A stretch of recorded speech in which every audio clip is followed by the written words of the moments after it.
Bonjour à tous. Bonjour à tous. Bonjour Samuel, tu m'entends?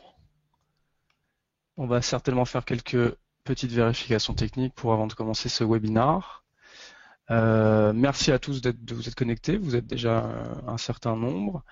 Donc je suis Romain Guittet de Datacolor avec donc Samuel Malaric de chez Azuka Book et Raphaël Grave de chez Datacolor qui sera à même de pouvoir répondre à toutes vos questions techniques. Par quoi commencer, si ce n'est... Alors je pense que Samuel, tu m'entends? Oui, je vous entends tous. Peut-être que je te laisse dire un petit mot à ta communauté. D'accord, bienvenue et merci à vous tous de vous être inscrits, de participer à ce webinaire en collaboration avec Datacolor. Donc, ce webinaire sera à propos de la nécessité de comprendre la colorimétrie. Et la colorimétrie, pour vous, ça commence par la maîtrise de certains fondamentaux, mais surtout de savoir quels sont les bénéfices de l'emploi d'un outil qui s'appelle la sonde de calibration d'écran, qui vous permet de contrôler justement votre qualité d'image lors de la post-production jusqu'à la fin pour tout ce qui concerne le rendu final au travers de vos photos imprimées sur du papier photo, mais également imprimées au travers des prestataires avec lesquels vous allez collaborer. Voilà. Merci Samuel. Merci Samuel. Donc, comme l'a dit Samuel, ce webinaire est dédié à vous tous, chers participants et donc de la communauté Azuka Book. On parlera aujourd'hui principalement de la calibration d'écran. Pour la brève introduction de Datacolor, Datacolor en fait est le leader mondial de la gestion de couleurs, que ce soit pour l'industrie ou pour l'imaging. On a on va dire une suite de solutions qui permettent justement de calibrer de la prise de vue jusqu'à l'impression. On ne rentrera pas forcément dans le détail de l'utilisation de toutes ces solutions-là. On restera focalisé véritablement sur ce qui aujourd'hui nous apparaît très important dans votre workflow et dans votre flux de travail, à savoir l'écran et le moniteur sur lequel vous allez justement travailler vos images. Donc c'est parti. Donc juste avant, Samuel expliquait et donnait le glas en parlant de la sonde de calibration. Deux aspects importants à nos yeux à clarifier dès maintenant, que sont le hardware et le software. La sonde de calibration ne peut fonctionner sans le logiciel et vice-versa. C'est deux choses qui sont indissociables. Là, vous pouvez apercevoir donc la sonde de calibration pour les écrans, avec le détail des différents types de sondes et de solutions qui s'offrent à vous, de la série Elite, Pro, Express pour les écrans et moniteurs, en passant par la HD pour les écrans de télévision LCD plasma, et ensuite les écrans et les devices mobiles tels que les iPhones, tablettes et autres. Voilà, c'est vraiment pour une brève introduction des solutions.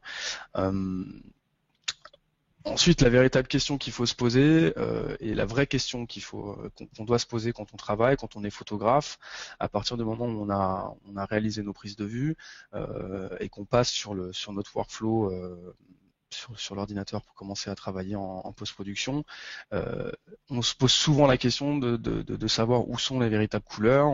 Si vous travaillez sur un, deux ou trois écrans, que ce soit en dual screen ou sur différents postes, vous vous rendrez certainement compte qu'en fonction des technologies, les couleurs divergent et diffèrent. Et ça, c'est tout simplement dû à beaucoup d'éléments. Alors, le premier élément prédominant sur l'interprétation de notre œil par rapport à la couleur, c'est forcément la technologie que les moniteurs vont tout simplement employer. Les anciennes technologies type écran un peu archaïque et autres jusqu'à aujourd'hui, les Retina que sont un petit peu la Rolls-Royce des écrans, mais vous le verrez par la suite, pas forcément flatteur, pour nous en tout cas quand on imprime nos images. Tout ce qui change la perception des couleurs est lié soit à la technologie, soit à l'humain. on fait énormément confiance à la technologie. Ce qui en soi n'est pas forcément bon, et on fait confiance à notre œil, et malheureusement on devrait pas. Voilà. Alors on devrait pas, on est bien obligé de faire avec. Donc aujourd'hui, prenons l'exemple des écrans Retina sur les ordinateurs Apple ou autres. C'est des écrans qui sont énormément flatteurs, qui ont un range dynamique énorme, mais malheureusement quand vous allez passer à l'impression, forcément le champ de dynamique de couleur va se resserrer énormément. Donc c'est quelque chose qui est très flatteur sur l'écran, mais dès qu'on va commencer à vouloir imprimer, on va se retrouver avec des choses qui sont absolument pas fidèles. De la même manière, on fait confiance à notre œil et à nos yeux. On est tous différents et on perçoit les couleurs tous de manière véritablement différente. Voilà pourquoi il est très important de faire confiance à des solutions basées sur des standards qui permettent justement de mesurer tout simplement les couleurs. Samuel, si tu veux avoir un mot par rapport à ça. Là, c'est très clair, c'est très bien. Il n'y a pas Voilà. de choses à rajouter par rapport à ça. Tu Très m'interromps bien. quand tu veux, si tu as des choses à préciser ou autre, avec grand plaisir. D'accord. Euh, alors on vient de parler des écrans et je viens de parler de l'œil humain. Que ce soit les écrans ou que ce soit nous, on n'a toujours pas trouvé la solution de jouvence ou la cure de jouvence. Donc on vieillit. Les écrans et la technologie vieillissent au même titre que nous vieillissons. Je prendrai l'exemple d'un écran et d'un humain. Plus on vieillit et plus on va avoir du mal à percevoir certains détails, que ce soit pour la vue, l'ouïe ou le goût. Et pour les écrans, c'est strictement la même chose. Les technologies forcément font perdre énormément de couleurs. Le rétroéclairage. Donc l'écran perd en luminosité, l'écran va perdre en contraste, et c'est surtout que les filtres RGB et le rétroéclairage perdent énormément en couleur. Donc l'image qui vous parvient et le spectre de couleurs qui vous parvient et de lumière vous parvient est forcément un tant soit peu faussé. Voilà. Donc encore une fois, ça vous aide absolument pas à bien percevoir les couleurs et à savoir où est-ce qu'elles se situent. Là, cette slide-là, je pense qu'elle est relativement claire. Elle démontre le véritable circuit faussé de perception des couleurs, de la prise de vue jusqu'à l'impression. Aujourd'hui, la couleur, c'est un facteur que vous allez devoir gérer de la prise de vue jusqu'à l'impression. Pour la plupart, il me semble, Samuel, que la plupart des personnes qui assistent au webinaire aujourd'hui, je vais regarder combien vous êtes. Voilà, vous êtes une cinquantaine. Il me semble que pour la plupart, vous imprimez vos images via Zukabook, ou en tout cas, vous avez l'intention de le faire. Oui, bah, en fait, ça, on va dire qu'on est un des supports d'impression, parce qu'il y a aussi la photo, il y a aussi d'autres prestataires, et que voilà. Mais après, je te laisse continuer. Mais c'est vrai que cette slide montre bien le schéma classique, traditionnel depuis la capture jusqu'à l'impression, en passant par justement la fameuse étape de traitement de l'image au travers d'un écran et de l'importance de tout ça. C'est exactement ça. Vous faites une image, puisque vous êtes photographe, vous l'enregistrez dans votre disque dur, dans votre ordinateur. Je pense que vous sauvegardez vos images comme la plupart des photographes. Ça, c'était pour revenir par rapport au fait de faire confiance à la technologie ou pas. Je reviens par rapport à la slide précédente en disant est-ce qu'on fait vraiment confiance à la technologie? La plupart des gens sauvegardent leurs images sur un deuxième disque dur parce qu'on sait très bien qu'un disque dur ça peut cracher. Donc forcément c'est qu'on pense bien qu'il y a une faille technologique à un moment donné qui peut se produire. Donc on se prémunise de tout ça et tout simplement on sauvegarde. La même chose pour les écrans. On ne peut pas faire confiance à 100% à un écran puisqu'on sait qu'il peut vieillir, que les technologies diffèrent de l'un à l'autre. Voilà. Ça c'est vraiment pour le point avec la slide précédente. Si on revient sur ce workflow là, on enregistre notre image. La photo semble bizarre un peu sur l'écran. Bon, on se dit est-ce qu'on a besoin de calibrer ou pas? Là, pour la plupart, alors c'est là où logiquement je vais vous poser déjà une petite question, à savoir si oui ou non, pour la plupart d'entre vous qui êtes connectés, avez-vous déjà tout simplement calibré un écran ou pas? Donc là, logiquement, vous allez voir tout simplement apparaître une une petite fenêtre où vous allez pouvoir donner votre avis par rapport à ça et nous donner justement votre ressenti. Est-ce que oui ou non, c'est des choses que vous avez déjà fait ou pas. Voilà. J'attends encore quelques réponses. On en est à 70% de personnes qui votent, on en est à 82% de oui, 79%. Il y en a qui comptent le faire. Allez-y, n'hésitez pas. C'est un peu comme au marché. Allez-y, 5 sur la gauche, 5 sur la droite. Voilà, 82%. Il y en a qui se manifestent pas. Peut-être que la question était trop fermée.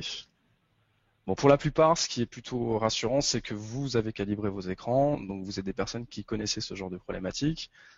Hop, on va fermer le sondage, 83%. Quelques-uns ne se prononcent pas. On ferme le sondage. Je partage les résultats, vous allez les voir tout simplement. Donc c'est plutôt rassurant déjà. Je parle à des initiés de la calibration d'écran. Vous êtes 83% à avoir déjà calibré votre écran. Voilà. Peut-être la question il fallait préciser par la suite, est-ce que par quoi vous le calibrez? Parce que beaucoup de photographes, j'entends par là, qui me disent qu'ils me calibrent l'écran, mais qu'ils le calibrent de manière visuelle, mais sans outil de calibration en fait. C'est-à-dire qu'ils utilisent l'outil de calibration d'écran du Mac ou l'outil de gamma d'Adobe ou des choses comme ça. Et, enfin, c'est là où justement on va rentrer dans le détail, puisque tout est lié à la perception que notre œil et notre nerf optique va réaliser. L'œil humain n'est pas assez fiable pour pouvoir tout simplement réaliser des calibrations manuelles. Alors sur cette slide-là, on va se rendre compte qu'en effet, soit on se rend compte que l'image n'est pas la même sur notre écran que sur notre appareil photo. Alors les écrans des appareils photo sont tellement petits qu'on a toujours du mal à savoir si c'est pour ça qu'il faut toujours réaliser ces tests derrière et ces vérifications. Bon, on va penser que l'image est tout à fait bien en termes de couleur et compagnie. On va faire une première correction, alors soit directement via les petits outils qu'il y a dans les écrans au niveau hardware.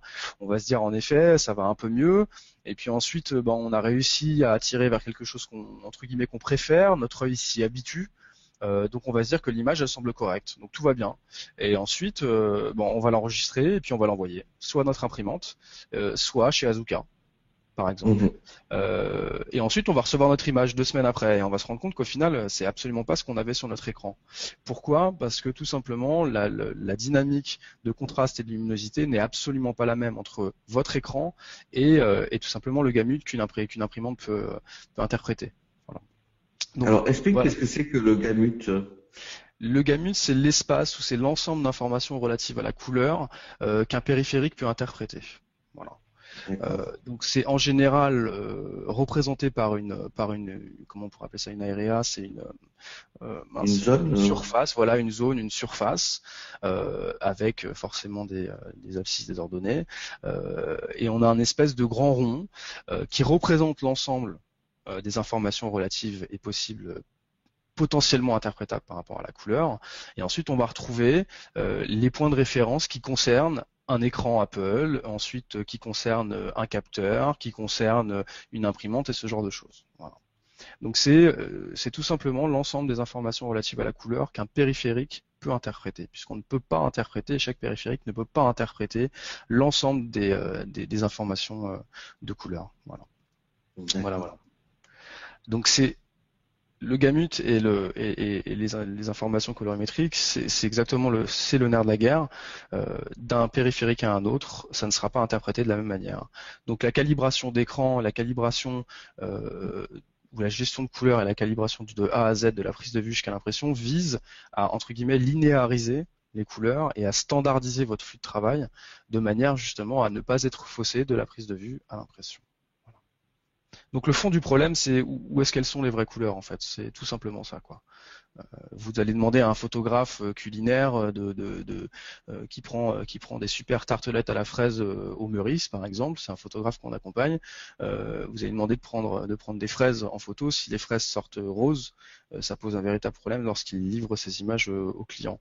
De la même manière qu'un photographe d'œuvres d'art qui travaille au Louvre, par exemple, se doit d'être fidèle à 1000% par rapport à des œuvres d'art qui ont 200 ans, et donc il doit reproduire fidèlement les couleurs qui tout simplement sont présentes dans l'œuvre.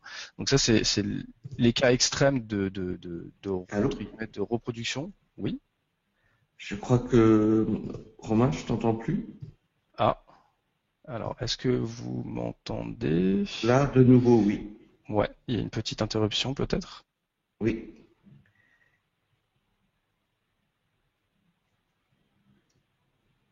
Donc, de nouveau, là, il y a une interruption, Romain.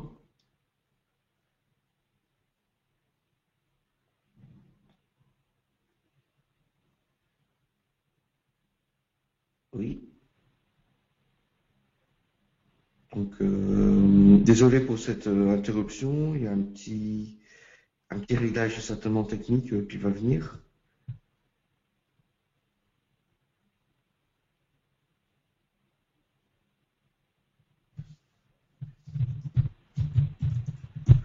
Donc, désolé, ça va revenir, ça va se résoudre.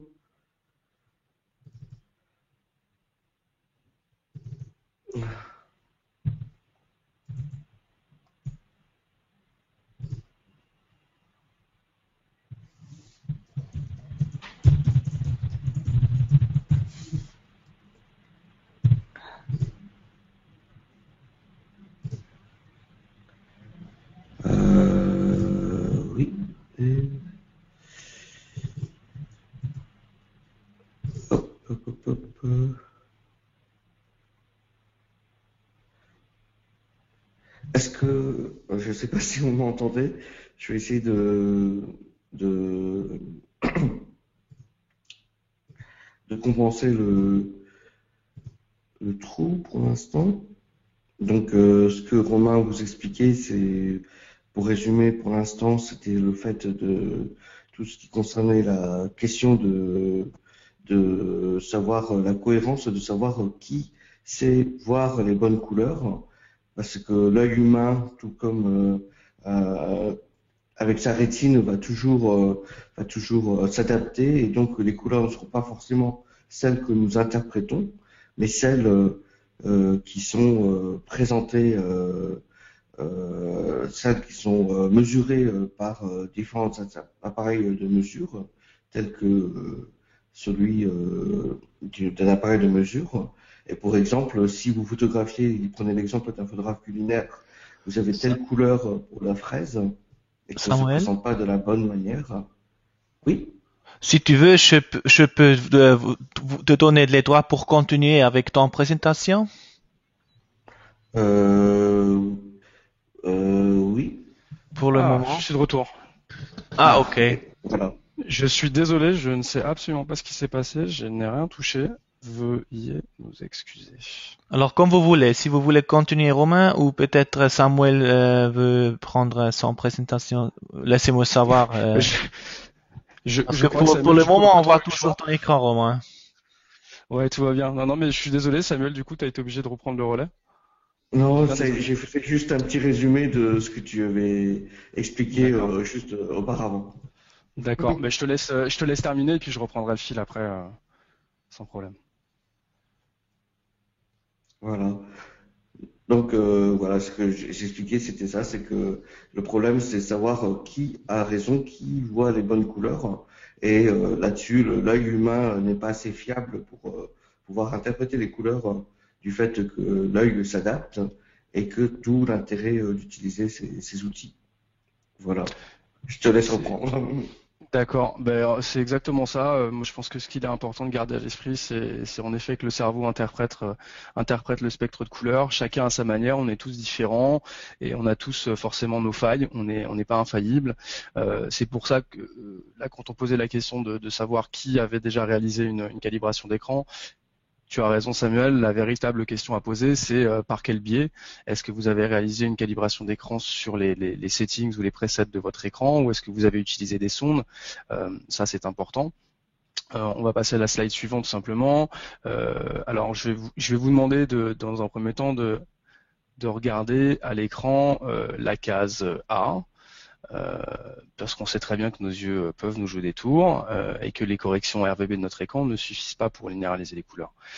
Je vais vous demander de regarder la case A. Vous allez tout simplement vous rendre compte que A et que le niveau de gris entre la case A et le niveau de gris de ce que vous voyez à l'écran est strictement le même. Je vais avoir un petit bug sur le truc, comme d'habitude.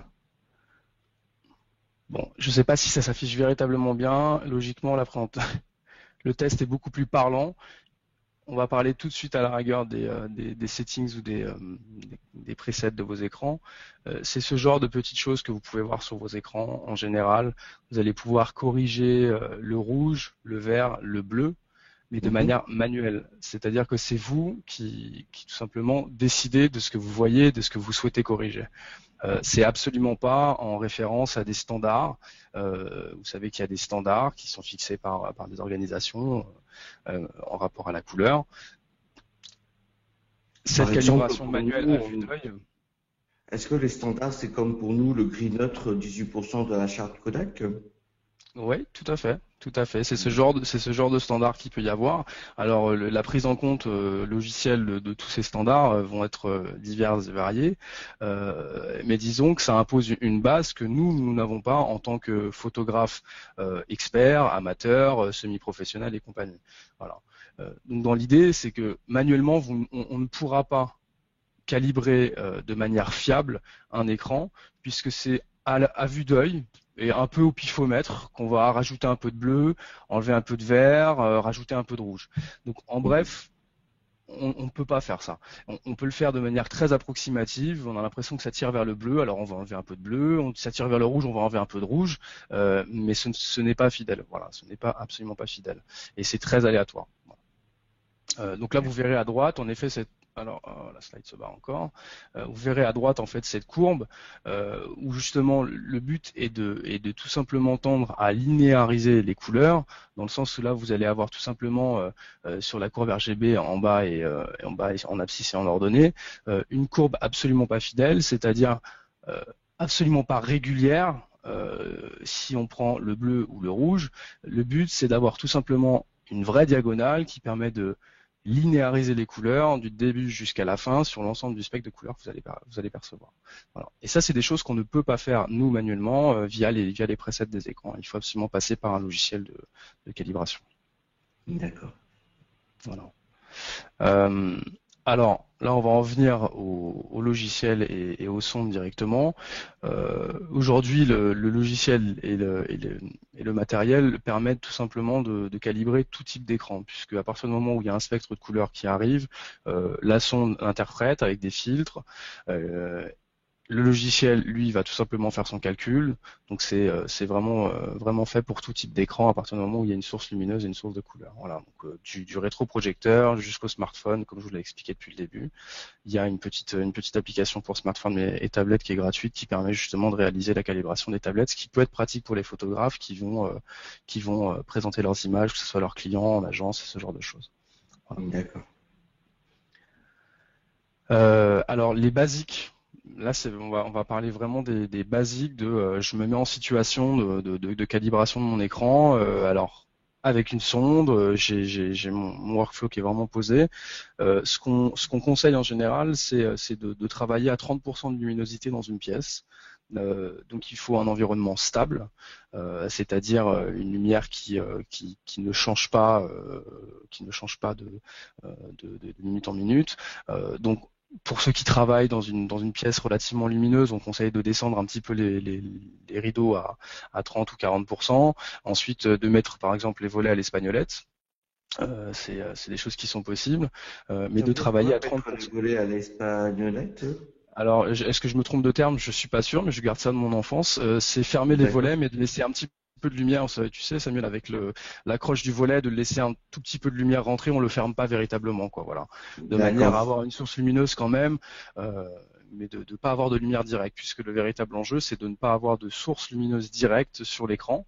Donc vous pouvez avoir une lumière juste derrière votre écran, une sur le côté par exemple, mais pas de lumière directe sur l'écran. Ça c'est très important. Alors on parle souvent des surfaces coloré autour des écrans dans la mesure du possible. On va pas vous demander de repeindre votre salon en blanc ou en noir, mais si on prend l'exemple des studios de retouche photo ou ce genre de choses, ou des studios même de prise de vue, en général, les murs sont noirs, soit il y a du borgnole au mur ou ce genre de choses, et il y a uniquement une lumière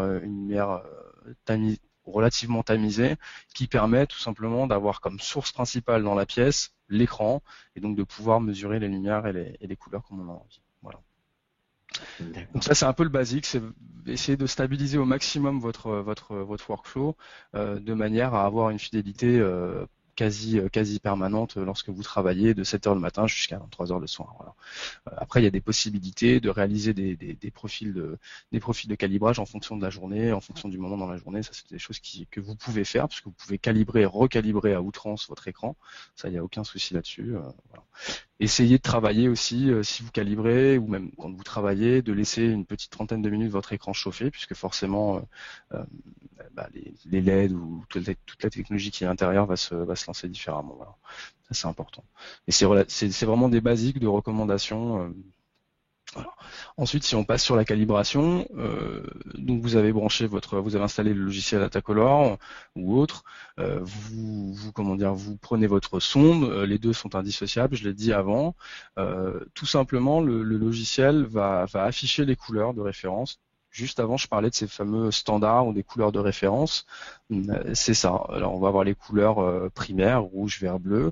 On va avoir une certaines nuances de gris, certaines nuances de blanc, certaines nuances de noir, et la sonde va mesurer ces couleurs, enfin les différences entre les couleurs avec les différents capteurs qui se situent dans la sonde. C'est ça qui permet d'être très précis sur l'interprétation des couleurs que le périphérique va nous transmettre. Vous vous rappelez ce que je vous disais tout simplement avant, qu'on ne pouvait pas faire à l'œil comme ça. On n'est pas une sonde de calibration, on ne peut pas interpréter très précisément les couleurs qu'on va nous transmettre. Donc ensuite, le logiciel lui reçoit ces couleurs-là, mesure les différences et forcément calcule les courbes, ce que je vous montrais avant, pour essayer de linéariser au maximum les couleurs et atteindre le standard qui permet d'avoir une couleur fidèle. Ensuite, on en arrive à la création du profil et l'activation du profil. C'est totalement automatique.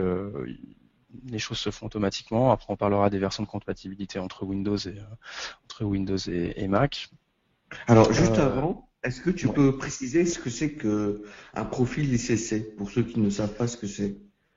Alors le profil ICC, c'est le profil qui est tout simplement activé au sein de votre système et qui va gérer l'affichage des couleurs au sein de votre système ou via votre carte graphique. Donc ça, encore une fois, c'est un standard et c'est quelque chose qui est indissociable à l'affichage de vos images. En général, vous avez différents profils déjà de base dans votre système. Là, ce qu'on va venir, c'est qu'on va venir justement transformer ou en tout cas permuter entre le profil de base que vous avez dans votre système et le profil ICC sur mesure qu'on aura réalisé grâce à la calibration. Voilà. Donc on peut dire que le profil ICC, c'est comme une carte d'identité à l'instant T de notre périphérique écran ou de notre périphérique appareil photo ou de notre périphérique impression. On peut l'appeler comme ça, en effet. On peut l'appeler comme ça. C'est exactement ça. En effet, c'est une photo à l'instant T de ce qu'on a perçu de la couleur et de comment on veut tout simplement l'afficher. Voilà.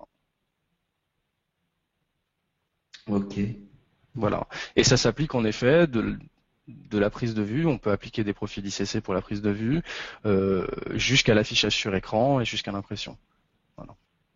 D'accord. Je pense que ça là-dessus, Azuka pourra vous en dire un petit peu plus justement sur les profils que vous pouvez intégrer à vos workflows lorsque vous travaillez vos images. On a des profils ICC en fonction du papier, en fonction des imprimantes et ce genre de choses.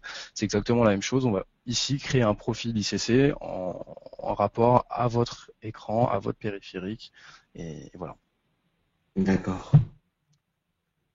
Alors là, la slide très rapide sur justement au final, quels sont les différents niveaux de sonde et qu'est-ce qu'elles peuvent faire.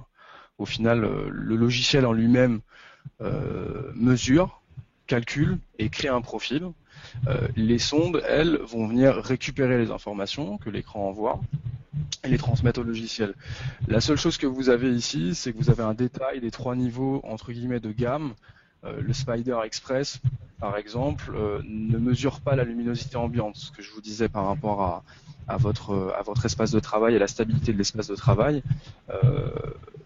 La Spider Express ne le fait pas. Elle ne peut calibrer qu'un écran. Si pour la plupart d'entre vous, vous bossez sur 2 écrans, il faut passer sur la Pro qui justement est faite pour les créatifs et les professionnels un peu plus aguerris et qui ont un besoin de travailler sur 2 écrans, qui ont besoin de mesurer la luminosité ambiante. Et pour la version Elite, c'est principalement logiciel. Vous allez avoir énormément d'options supplémentaires, à savoir voilà l'analyse avancée. Ça, je vous en parlerai par la suite. Vous pouvez avoir beaucoup d'informations sur votre écran. Faut savoir que quand on investit dans un écran pour vraiment travailler dessus et en faire son métier, nous on pense qu'il faut pouvoir analyser un petit peu les performances de l'écran et justement pouvoir se poser les bonnes questions en analysant un petit peu ses performances. Et vous le verrez par la suite, il y a des choses qu'on ne sait pas, qu'on ne pourra jamais savoir sans un logiciel de calibration d'écran, à savoir par exemple, l'uniformité des couleurs sur un écran. Lorsqu'on regarde son écran, qu'on travaille sur nos photos, on se doute absolument pas que les couleurs ne sont pas uniformes des coins jusqu'au centre. On en reviendrait à parler au piqué ou tout simplement au piqué, la précision du piqué grâce à une optique. Le piqué va être beaucoup plus fort si on ferme à 5, à 6, à 8 dans les coins que si on laisse ouvert à 2 pour les optiques très lumineuses. C'est exactement la même chose. Un écran, on ne peut connaître ses performances d'uniformité de couleur et d'affichage de luminosité que si on passe par justement ces sondes de calibration et ces logiciels de calibration.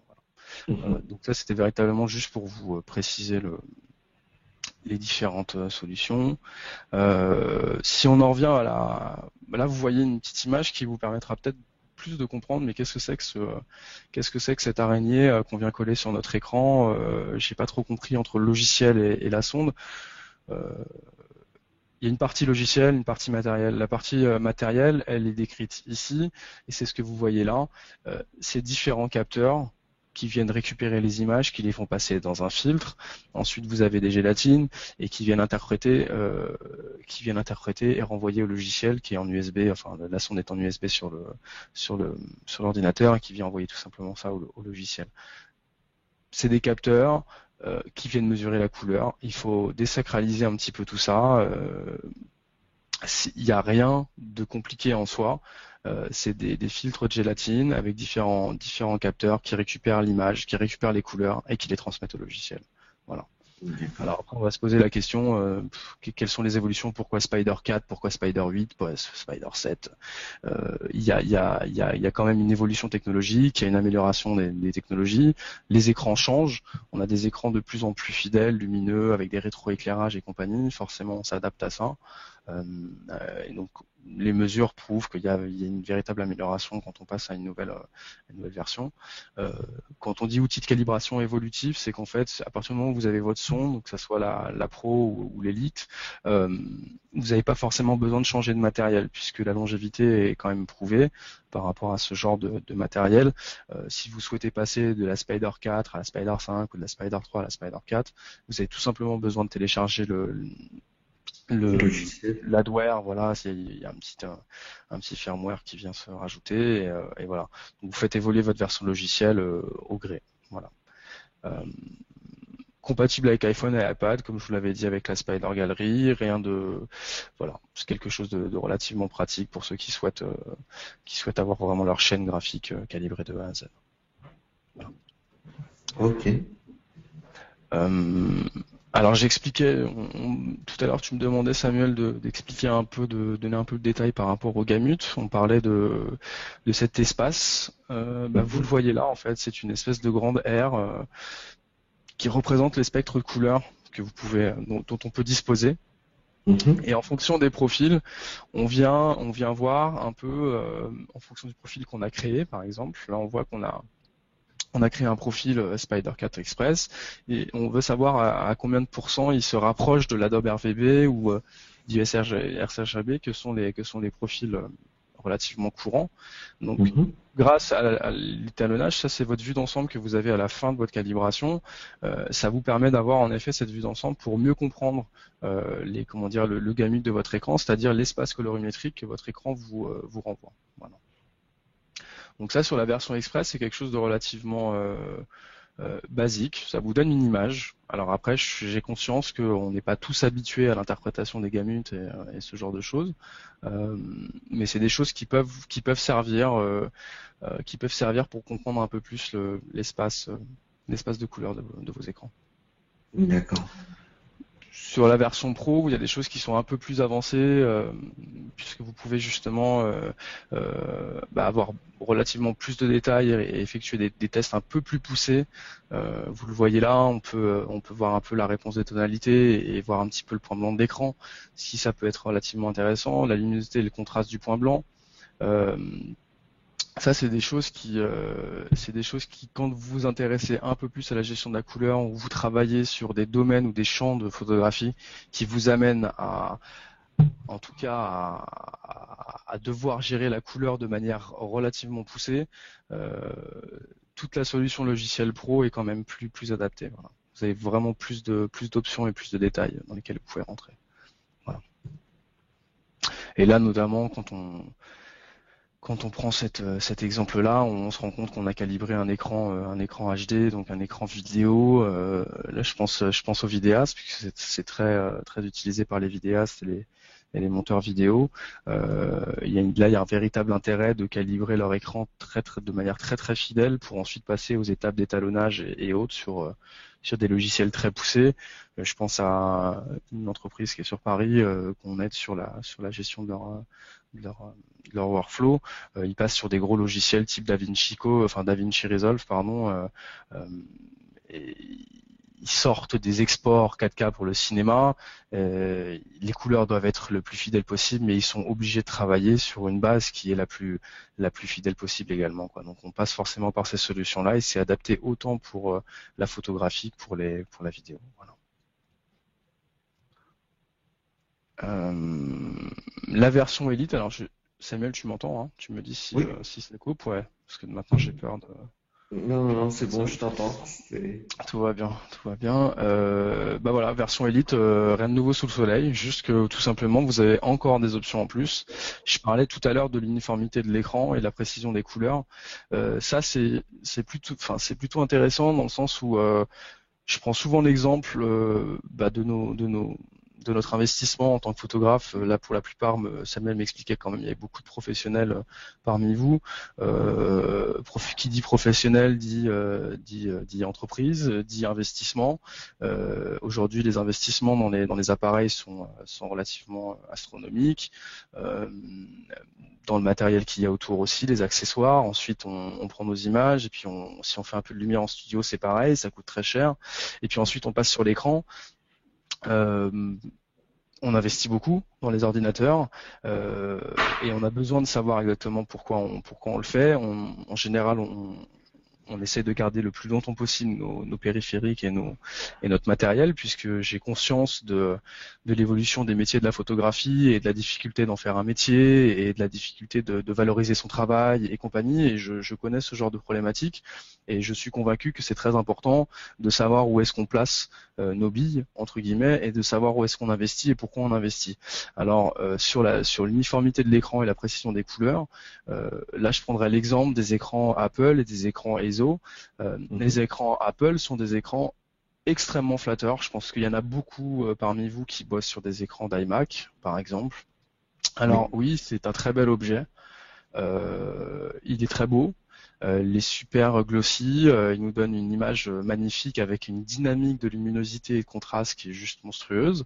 Donc on se dit, on voit nos images avec un super capteur full frame. nos images, elles sont une super optique hyper lumineuse, on a des super images. Le seul problème, c'est que on ne sait absolument pas si c'est uniforme et on ne sait absolument pas si c'est fidèle de la prise de vue. Oui, on le sait, on a des beaux capteurs, on a des beaux appareils très performants avec énormément de piquets, énormément de pixels, on a des très beaux écrans. La technologie nous offre beaucoup de choses et beaucoup de bons points. Le seul problème, c'est est-ce que c'est uniforme, est-ce que mes couleurs à l'impression et à ma sortie, je vais les retrouver, comment elles vont être. Et on sait qu'on passe de moins en moins de temps dans les labos. Et ça, c'est difficile aussi pour les labos de recevoir des images et de devoir les voir et de devoir se dire ah bah mince, il y a quelque chose qui va pas parce qu'en effet là c'est pas uniforme, là ça a été mal, ils ont travaillé sur des écrans pas calibrés ou ce qui n'était pas le cas à l'époque puisque le tireur noir et blanc qui était tout seul dans son labo parlait avec le photographe, parlait de ses films, parlait de son appareil et pouvait interpréter, pouvait encore interagir avec les images qu'il tirait ou qu'il agrandissait. Ce qui aujourd'hui est plus le cas. Donc aujourd'hui, quand on investit énormément dans un écran, dans tout un workflow, que ça soit, là je parlais des écrans iMac, on prend les écrans ISO qui sont censés quand même être les écrans les plus fidèles et les plus, en tout cas le haut de gamme des écrans, c'est la même chose. C'est des écrans qui coûtent très cher parce qu'ils sont renommés, enfin ils sont reconnus comme extrêmement fidèles et extrêmement performants. Encore une fois, il y a des écrans ISO qui ont des solutions de calibration interne, donc hardware, mais ça ne restera pas suffisant, quoi. Ça ne restera pas suffisant parce qu'il faut tout simplement pouvoir mesurer les performances de l'écran, les performances de couleur, l'uniformité pour vous avoir les informations les plus précises possibles pour travailler tout simplement dans les bonnes conditions. Voilà. Donc la version Elite, là vous rentrez dans un champ ou dans un spectre logiciel en tout cas qui est un peu plus élargi, où vous allez pouvoir en tout cas vous nourrir un peu plus. Tout à l'heure, juste avant, je parlais simplement de la compensation de la lumière ambiante et justement des ranges dynamiques entre les écrans et les impressions. Clairement, l'écran forcément a un contraste dynamique bien plus important que l'impression. C'est lié à toutes les technologies qui y a à l'intérieur. C'est lié forcément à l'affichage sur écran, c'est évident. C'est-à-dire que grosso modo sur écran, ça sera systématiquement plus flatteur, avec plus de nuances, plus de précision que ce qu'on aura sur une impression. Tout à fait, tout simplement parce que tu connais les problématiques entre le RGB et le CMJN. J'ai cru avoir vu sur ton site justement que vous demandez à être livré de fichiers RVB ou RGB et que vous réalisez Nous, tout on simplement passe, on fait la conversion au travers d'un logiciel qui s'appelle un RIP pour justement faire les concordances par rapport au profil qu'on fournit de ce qu'ils ont comme source RVB pour le transformer en fichier de travail pour notre impression sur nos presses japonaises. D'accord. Est-ce que tu peux justement donner un peu plus de détails sur les raisons de ça, pourquoi vous demandez à être livré des fichiers RVB plutôt que des fichiers directement CMJN, puisque je sais pas si certains se posent la question de savoir pourquoi ne pas travailler, pourquoi ne pas exporter en CMJN. Oui, c'est parce qu'en fait, vous les photographes, vous utilisez en fait la méthode, ce qu'on appelle la méthode de lumière, qu'on appelle ça. J'ai peur de me tromper de vocabulaire, mais je crois que c'est addictive ou quelque chose comme ça, c'est-à-dire en RVB, soustractive ou addictive. Alors que nous, on utilise en fait le CMJ, c'est-à-dire le cyan magenta jaune, et on rajoute le noir pour la densité, et que notre but, c'est que vous ayez la source la plus fournie possible pour en extraire les couleurs qui correspondent le mieux à nos machines. C'est un peu comme développer un fichier RAW, brut de capteur, et qu'on l'interprète au travers de logiciels tels que Lightroom ou Camera Raw ou Capture One pour obtenir le résultat que l'on veut au final. Mais on veut d'abord une source la plus riche possible afin de faire la recette, la magie de la recette pour en sortir les couleurs les plus proches possibles dans un autre monde. C'est comme un logiciel de traduction, mais traduction de couleurs. D'accord. Très bien. Euh, bah, voilà, on parlait justement de cette notion du RAW et du JPEG par exemple, et puis du RVB, du CMJN, et puis de brider un petit peu les choses ou pas. L'écran, le but de ça, le but de cette compensation de la luminosité ambiante, la lumière ambiante, c'est véritablement de brider l'écran. Le but, c'est ça, c'est de le brider l'écran et de lui dire hop hop hop, on se calme gentiment, on va redescendre un petit peu tout ça parce que au final, ce qu'on veut, c'est que ça soit fidèle par rapport à ce qu'on va en faire derrière. Voilà. Donc c'est là où tout simplement on va venir réduire, shrinker un peu la luminosité, augmenter peut-être un peu le contraste, encore une fois selon des standards, de manière à ce que vous travaillez dans des conditions qui soient les plus fidèles possibles par rapport à ce que vous souhaitez obtenir. Par rapport à ce que vous souhaitez obtenir tout simplement sur vos images finales. Puis bah là encore une fois un petit sondage, mais je pense déjà connaître les réponses. Je vous lance un petit sondage très simple. Voilà.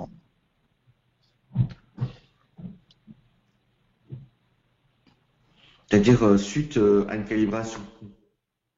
Alors la question elle est très là, on n'a pas précisé si c'est suite à calibration ou sans calibration, mais la première question, c'est vraiment est-ce que vous avez déjà l'impression, vous, que vos images sont plus sombres à l'impression que sur votre écran? D'accord. C'est la première question, c'est vraiment l'impression qu'on en a. C'est-à-dire notre œil s'habitue, et vous verrez, on va faire un petit test tout de suite après. Notre œil s'habitue à ce que l'on voit. C'est uniquement la technologie et l'œil humain. Les deux sont infaillibles et on s'habitue à ce qu'on voit.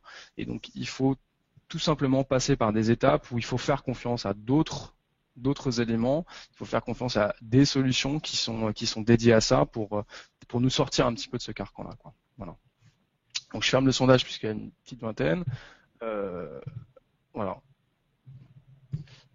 89% qui ont vraiment l'impression que leurs images sont plus sombres à l'impression qu'à l'écran. Pourquoi? Parce que les écrans sont trop flatteurs, parce qu'il y a beaucoup trop de luminosité sur les écrans, parce qu'aujourd'hui les écrans sont équipés de rétroéclairage à LED. Alors est-ce que c'est des LED blanches, est-ce que c'est des LED bleus?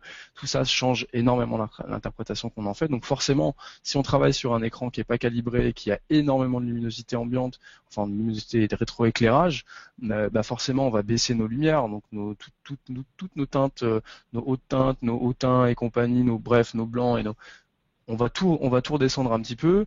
On va forcément peut-être si notre contraste n'est pas énormément ou bien réglé, on va augmenter un peu le contraste, donc on va se retrouver avec des noirs complètement bouchés à l'impression.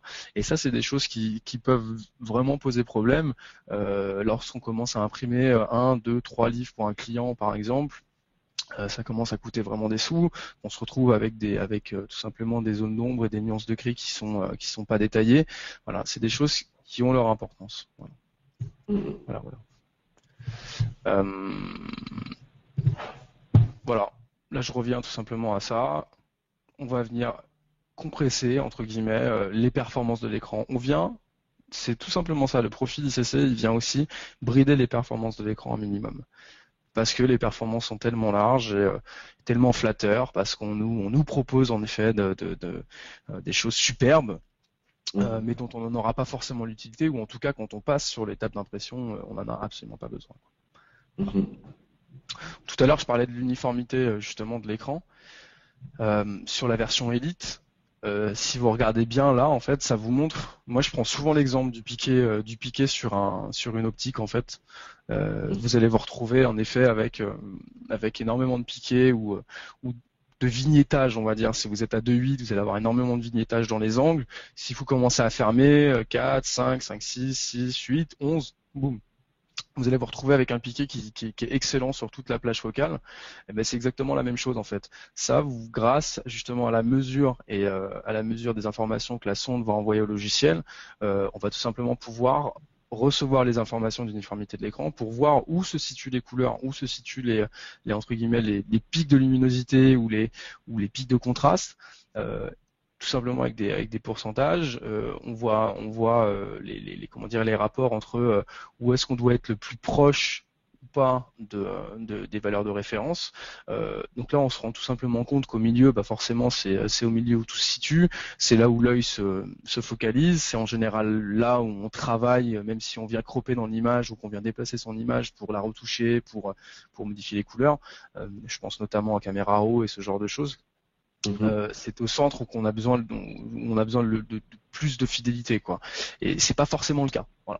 Donc là, l'illustration, elle vous permet simplement de bien comprendre que ça vous permet vous d'avoir un œil sur les performances de votre écran, d'anticiper par exemple l'amortissement de votre écran. Ça fait 4 ans que vous avez votre écran, vous dites peut-être qu'il serait temps que mon image elle est pas terrible sur le. Tiens, qu'est-ce qu'il en est? Est-ce que c'est mon écran? Est-ce que c'est moi? Est-ce que c'est le profil? Est-ce que c'est mon workflow?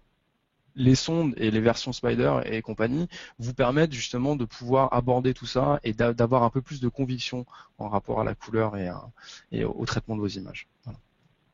D'accord. Voilà. Alors tout à l'heure justement je parlais des paramètres avancés sur les étalonnages de grilles et compagnie. Voilà. Ça, c'est des choses qui sont possibles dans la version Elite. C'est toutes les versions avancées que vous allez pouvoir avoir sur la version un peu plus haut de gamme du logiciel. Voilà, ça c'est des choses dans lesquelles vous pouvez rentrer véritablement dans tous les détails. Quand on parle de l'étalonnage de l'équilibre des grilles, vous choisissez justement quel type de bridage vous pouvez effectuer sur les écrans. C'est vous qui décidez. Là, vous prenez la main sur tous les détails et vous rentrez vraiment dans le détail de la chose. Voilà. Après, oui, il y a des certifications pour les entreprises relativement importantes qui donnent forcément des sortes de garanties par rapport à la couleur. Voilà. Je vais essayer de me dépêcher un peu parce que je voudrais pas vous prendre trop de temps. Il est 10h23, on va essayer de faire ça en 10-12 minutes. Le Spider Tune, alors ça c'est plutôt pas mal parce que pour vous qui travaillez en double écran, vous remarquerez peut-être entre un iMac et puis une dalle LCD par exemple Mac ou autre ou ISO, vous allez avoir une différence de teinte. Malgré la calibration des écrans avec le même logiciel, la même sonde, vous allez remarquer des petites différences. Et ça, ce que je vous disais, c'est que c'est tout simplement lié aux différentes technologies employées. Vous passez d'un iMac en rétroéclairage à LED à un LCD avec tout simplement une technologie qui est différente. Et donc du coup, vous allez choisir un écran plutôt qu'un autre pour effectuer vos images maîtres entre guillemets. Avec Spider, du coup avec le Spider Tune, ce que vous faites en fait, c'est que vous venez équilibrer l'affichage. Vous venez rectifier un petit peu le bleu, les rouges, les points blancs et compagnie. Les gammas, de la même manière, vous pouvez réduire ou augmenter un peu le gamma. Et la luminosité, c'est tout à fait pareil. Même si vous mettez à 50% de luminosité ou au maximum de luminosité sur les deux écrans, ça vous pouvez le gérer.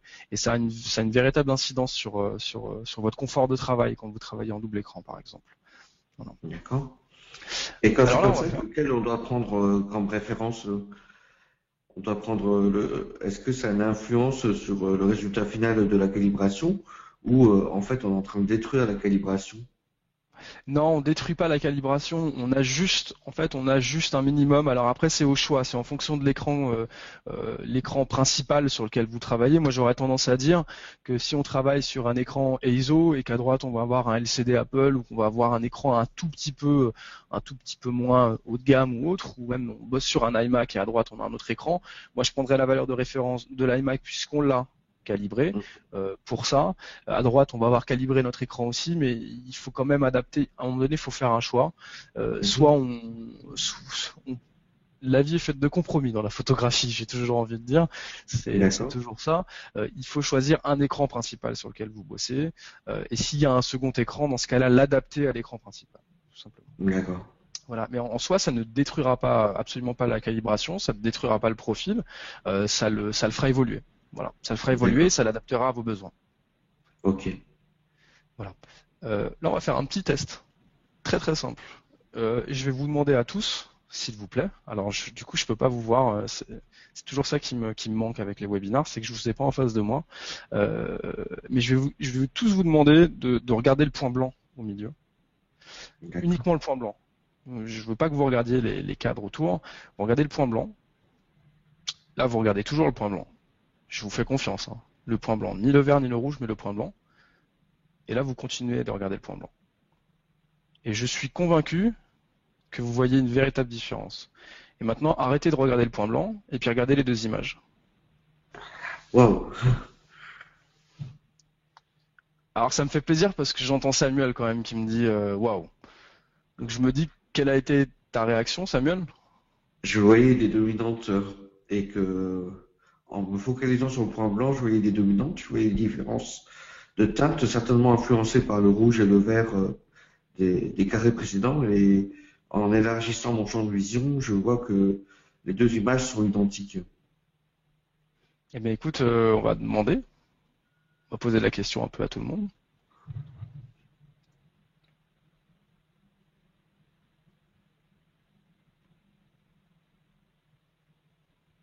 Ok, ok, c'est plutôt fidèle. 88%, 78% ont voté. À la gauche, à la droite, 100%. Ok, je ferme le sondage. Et je partage les résultats. Et vous êtes quand même 90% à avoir vu une vraie différence qui est liée à ce que Samuel expliquait avant, une prédominance de rouge dans l'image de gauche, une prédominance de vert dans l'image de droite. Ça, on le ressent à partir du moment où on a fixé le point blanc. On a fixé le point blanc, donc on a pris le blanc comme une valeur de référence et on regarde les autres images et forcément on se rend compte qu'il y a un énorme décalage.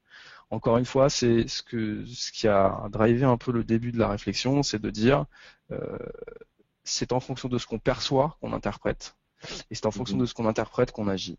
Et de toute façon, on ne peut faire confiance à notre œil. Il faut lui faire confiance un minimum, je suis d'accord avec vous, mais on ne peut lui faire confiance à 100% et on ne peut faire confiance à la technologie à 100%. Voilà. Et donc ça, je pense que c'est un un petit test qui est assez parlant sur comment dire, sur la façon dont on perçoit les choses, quoi. Si là je vous remontre l'image, vous allez me dire, mais non, il n'y a aucune différence entre les deux images. Oui. Mais en fait, il y a une nette différence. Il y a une nette différence. Et si on prend ces images, qu'on les imprime sur une imprimante, une Epson, une photo, une n'importe, on l'envoie dans un livre, on va voir les deux images, on va se dire mais mince. Parce que là, l'écran et la dynamique de l'écran et de la luminosité et des couleurs, tout simplement, est assez flatteuse, quoi. Donc voilà. Mais sur le papier, c'est encore autre chose. Voilà. Je vais pas vous prendre beaucoup de temps, les 10h29. Je voulais passer un petit peu en revue certaines choses, notamment les autres outils que Datacolor propose. Alors là, vous savez, c'est la slide branding. Alors bon, elle est là, elle a le mérite d'exister. Vous avez les trois types de sondes que Datacolor propose.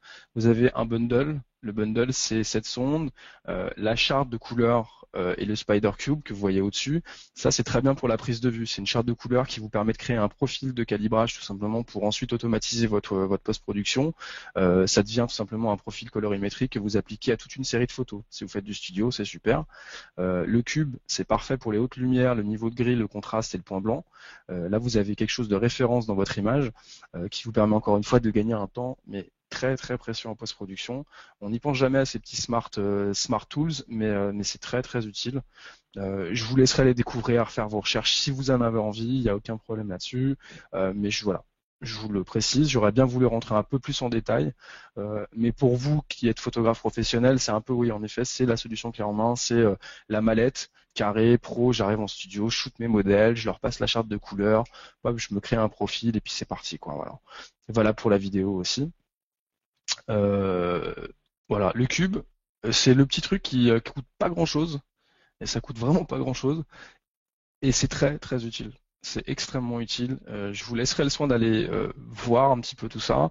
Je vous en dis pas plus, mais c'est vraiment la petite, en tout cas c'est la petite bombe de chez Datacolor.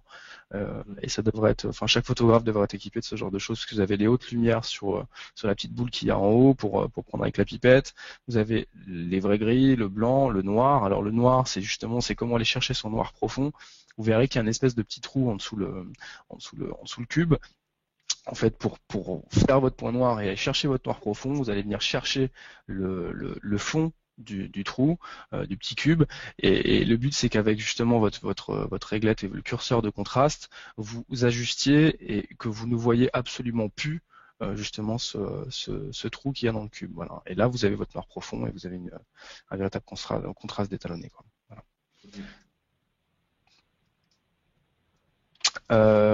Voilà, c'est ce que j'expliquais juste avant. C'est tout à l'heure on en parlait par rapport au RAW et au JPEG, au RVB, au CMJN, ce genre de choses. Vous avez une flexibilité dingue et on l'a tous par rapport à la retouche de nos images. Là vous voyez tout simplement que à gauche, vous avez une image, au centre, vous en avez une autre, et à droite, vous en avez une autre. Ces trois images, elles correspondent à trois étapes de fabrication de votre image et entre guillemets, de correction de calibration et correction de couleur. On peut pas faire les ajustements nécessaires ou corrects sans référence. Donc en fait, le cube, quand vous le placez dans votre image, donc vous shootez une image avec le cube, vous shootez une image sans cube. L'image avec le cube vous donne une image de référence dans laquelle vous allez aller puiser les informations de référence, tout simplement. C'est comme si on expliquait à distance, sans avoir vu lors de la prise de vue, que le vert de la feuille était verte et qu'on l'interprète comme une feuille d'automne orange parce qu'on ne sait pas que en fait c'était vert mais qu'on l'interprète orange. Tout à fait.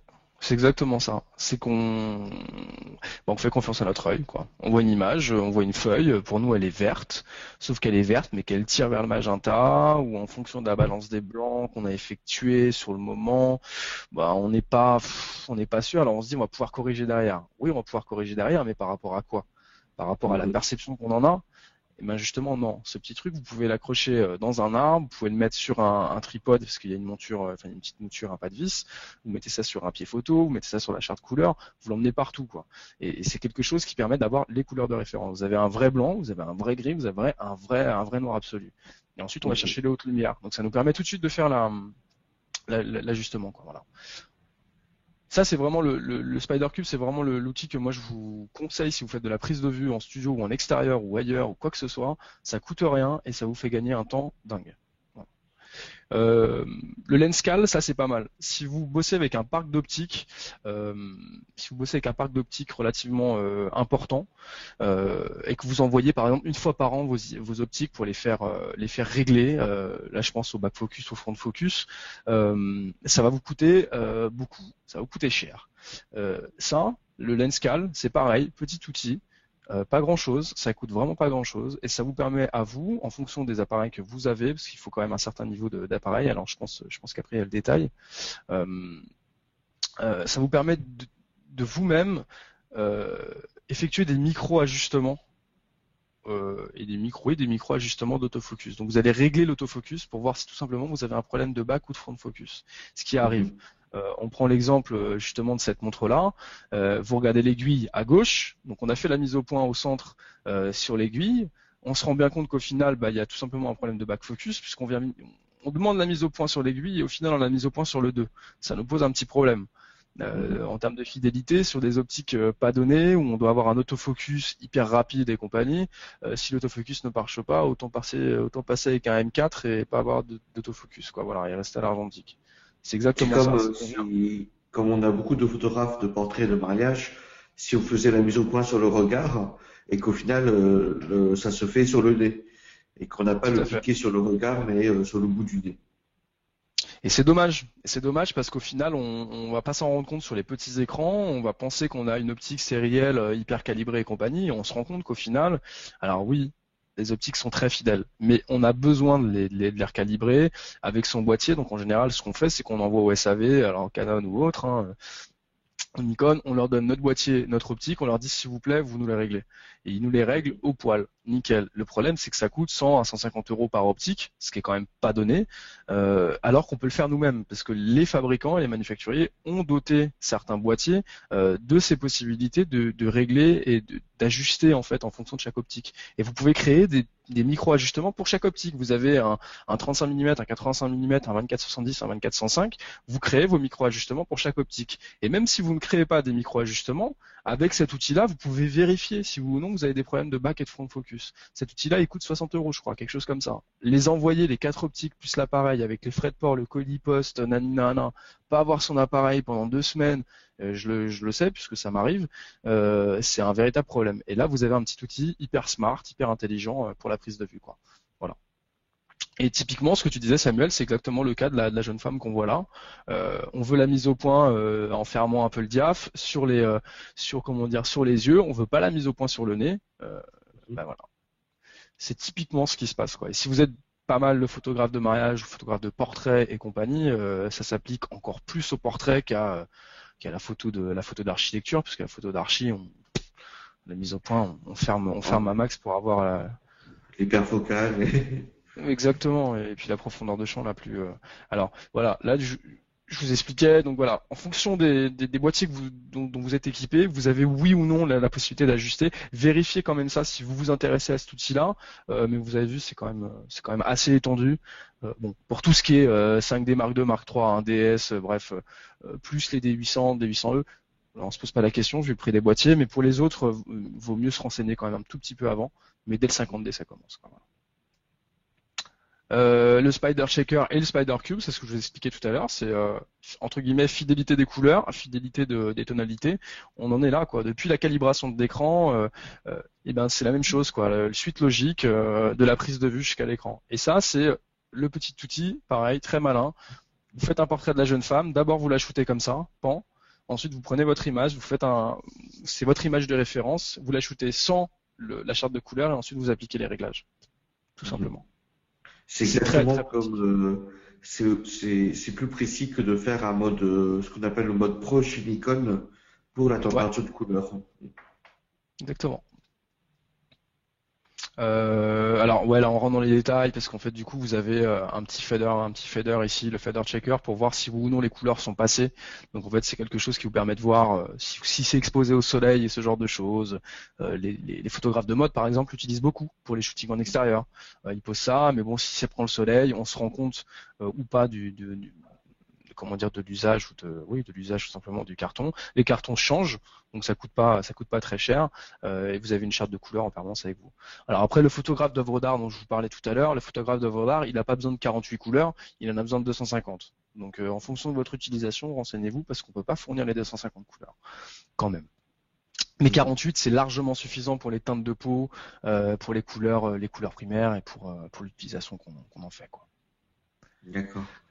Alors on va passer quand même parce que ça fonctionne parfaitement avec RAW, Lightroom et Focus d'Hasselblad. Pour Capture One et compagnie, il faut encore se renseigner. Je m'avancerai pas c'est sur la possible. question. Mais il me semble que oui. Hein. C'est possible à ça. Mais là, je pense à vous qui faites de la photographie de mariage, c'est parfait, quoi. La photo de groupe avec tout le monde, au lieu de parce que c'est souvent coloré, il y a des couleurs dans tous les sens, du blanc, du rouge, du vert, du noir, du orange. Enfin, et là, vous prenez votre charte de couleurs, vous la faites porter par la mariée ou par la personne qui est au premier rang. Vous prenez votre image, vous reprenez votre charte de couleurs, clac, vous shootez et ensuite votre image de référence avec les couleurs, vous avez juste à adapter, vous créez le profil et pan, c'est parti, quoi. Vous avez gagné une demi-heure de retouche, quoi. Ouais. Petit outil, quoi. Je passerai rapidement. Voilà, c'est exactement ce que j'expliquais. Vous prenez la photo, conditions optimales.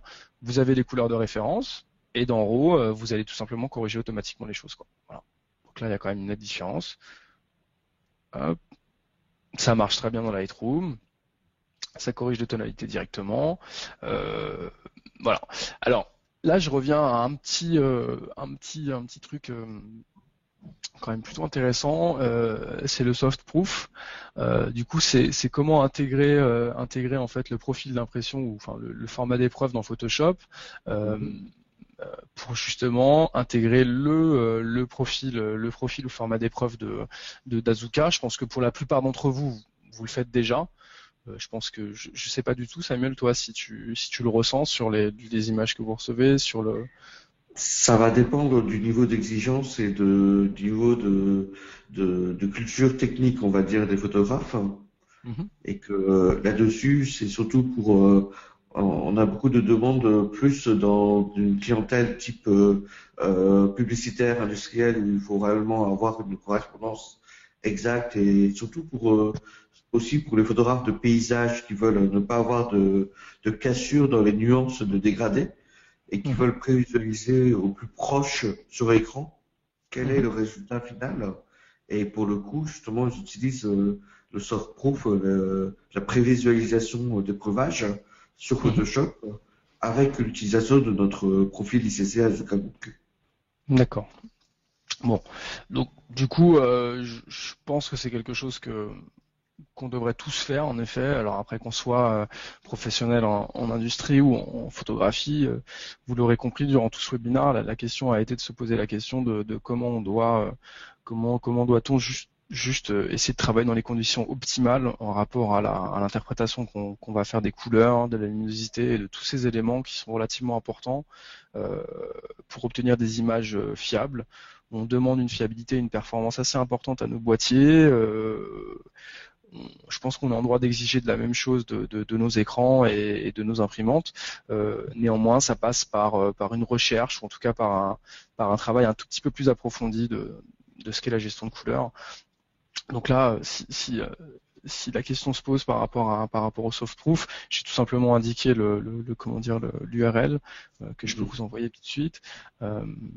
Et voilà, intégrer tout simplement le profil ICC pour l'affichage des preuves. Je pense que c'est quelque chose qui peut être assez utile pour vous. Je vous donnerai le lien tout de suite après. Par quoi, je sais pas Samuel si tu as un petit mot si tu veux réagir, parce que j'ai pas mal parlé. Alors, moi, je dirais juste, si vous avez une question pour l'utilisation de ces choses, là, le but du webinaire, c'était surtout de vous sensibiliser et de vous expliquer à quoi correspond ce qu'on appelle la gestion des couleurs, ce qu'on appelle la calibration d'écran, la calibration de la chaîne graphique, et que vous compreniez l'importance que la calibration, ce n'est pas une calibration visuelle à l'œil nu, mais c'est une calibration au travers d'outils et de références, des références que sont justement les couleurs de cette charte qu'on mesure avec la sonde, de comprendre que ben, il y a ce que l'on pense savoir et ce qui est réellement dans la réalité dans une production professionnelle, et quels sont les outils qu'on emploie justement pour obtenir le résultat que l'on souhaite obtenir de bout à bout. Et quel bénéfice pour tout ça? Ben, le bénéfice, c'est avant tout une confiance en vous, dans ce que vous faites, de ne pas avoir cette peur au ventre de recevoir du laboratoire ou de tout prestataire d'impression des couleurs qui ne soient pas concordants à ce que vous souhaitiez obtenir en résultat. Et donc, améliorer votre créativité, améliorer votre productivité, et donc votre efficacité, votre professionnalisme, et donc votre image de marque auprès de vos clients. Voilà. Ça, c'est le principal bénéfice. C'est tout est gagnant, et que c'est un petit investissement pour des résultats qui sont juste extraordinairement plus que sensibles. C'est déterminant pour le résultat final. Voilà. Ben j'aurais rien d'autre à dire. J'aurais rien d'autre à dire que ce que tu viens de dire. En effet, Samuel. Euh, Si ce n'est qu'en effet, il faut s'y intéresser. Alors, vous êtes pour la plupart déjà sensibilisés à la chose. Maintenant, c'est comment tout simplement ces solutions-là peuvent apporter quelque chose d'encore plus, pertinent, voilà, à la gestion de notre workflow et notre façon d'aborder en fait tout ça. Je ne saurais dire rien d'autre, si ce n'est bonne photographie. Si vous voulez aller plus loin, vous pouvez vous rendre sur l'URL qui s'affiche là, que je vais vous envoyer à tous, pour télécharger justement l'e-book sur le spider et sur la gestion de la couleur. Je pense que c'est quelque chose qui est relativement intéressant à avoir en permanence. Est-ce que c'est le moment où oui, alors suite au webinar et pour Azuka, suite au partenariat entre nos deux entités, durant une bonne semaine, vous avez la possibilité de bénéficier d'un rabais. On vous enverra, ou en tout cas vous avez la possibilité d'avoir l'URL là dans le chat maintenant. Vous avez un code promo, vous avez 20% jusqu'au 10-11 février. Donc voilà, n'hésitez pas, c'est plutôt intéressant. Moi j'étais ravi de vous en parler. J'espère que ça a été fructueux pour vous. Vous pouvez vous rendre sur le Spider Blog, les réseaux sociaux. Si vous avez quelques questions que ce soit, moi je vais vous quitter et Raphaël Graff, qui va reprendre je pense la parole là, restera un petit peu en ligne avec vous pour répondre justement aux questions techniques et à d'autres questions. Donc je vous remercie et puis à bientôt. Merci à toi. Merci Romain. Samuel. Et puis à bientôt, on se tient au courant.